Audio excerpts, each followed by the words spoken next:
మన ఎక్కడైతే తారస్థాయిలో ఉన్నామో అక్కడి నుంచి కింద పడతామని చెప్పి నా కళ్ళు ఎప్పుడు నెత్తి మీదకి ఎక్కవు. నేను ఎప్పుడు కూడా జనాల్లో ఉన్నాను, జనాల్లో ఉంటాను కూడా. అలాగే చాలా మంది మాట్లాడుతూ సుభాష్ చాలా అదృష్టవంతుడు, ఓవర్ నైట్ స్టార్, వెంటనే పదవి వచ్చేసింది అంటున్నారు. ఎస్, నేను అదృష్టవంతున్నే. నేను ఎప్పుడు కూడా కులం ఒక సమస్యల మీద పోరాడాను. కులంతోనే ఉన్నాను 15 రోజులు. అలాగే మిగతా కులాలను ద్వేషించలే, ఎప్పుడు మిగతా కులాలను కలుపుకునే వెళ్ళా. అలాగే ఎస్, నేను అదృష్టవంతున్నే. నాకు ఫ్యామిలీ బ్యాక్గ్రౌండ్ లేకపోయినా, పొలిటికల్ ఫ్యామిలీ బ్యాక్గ్రౌండ్ లేకపోయినా, సంస్కారవంతమైన ఫ్యామిలీ బ్యాక్గ్రౌండ్ నుంచి నేను వచ్చాను. ఎస్, నేను అదృష్టవంతున్నే. నాకు అదృష్టం ఉంది కాబట్టి ఒక విజనరీ లీడర్ చంద్రబాబు నాయుడు గారు కానీ, పవన్ కళ్యాణ్ గారు కానీ, లోకేష్ గారు కానీ దృష్టిలో పడి ఈ రోజు మంత్రి పదవి నాకు ఇవ్వడం జరిగింది. ఎస్, నేను అదృష్టవంతున్నే. నేను నమ్ముకున్న కులం కష్టాల్లో ఉన్నప్పుడు, అన్యాయంగా అల్లరి కేసుల్లో ఇరుక్కున్నప్పుడు మీరు మమ్మల్ని నమ్మండి, మేము అమాయకులు అన్నప్పుడు లక్షలాదిగా తరలి వచ్చి మాకు భరోసా ఇచ్చారు. చూసారా, నేను అదృష్టవంతున్నే. ఎస్, నేను అదృష్టవంతున్నే.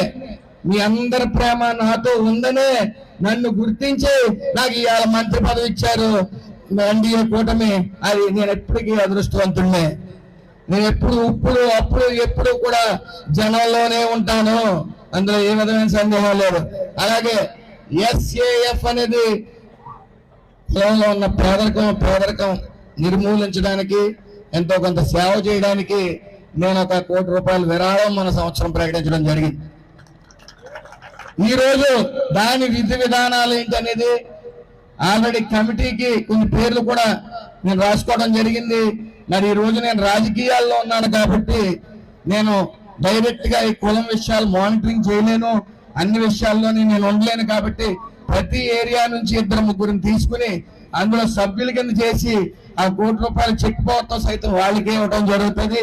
అది దాని విధి విధానాలన్నీ కూడా రాబోయే 24వ తారీఖు వనభోజనాల్లో నేను ప్రకటిస్తాను.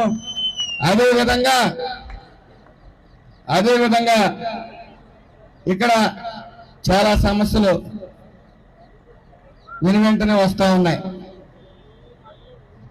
అన్ని సమస్యలకి నేనున్నానని నేను అన్న, కానీ ముఖ్యంగా విద్య, ఆరోగ్యం. కాబట్టి మీ పిల్లలు ఎవరన్నా మీరు చదివించలేని పరిస్థితుల్లో ఉంటే నేను చదివిస్తాను డబ్బుతో అని చెప్పి సగౌరవంగా చెప్తా ఉన్నాను. అలాగే మీకు ఆరోగ్య విషయంలో ఆల్రెడీ కాకినాడ పిఆర్ఓ ఉన్నారు కాబట్టి, మీకు కాకినాడ దగ్గరే కాబట్టి ఓ పిఆర్ఓని పెట్టాను.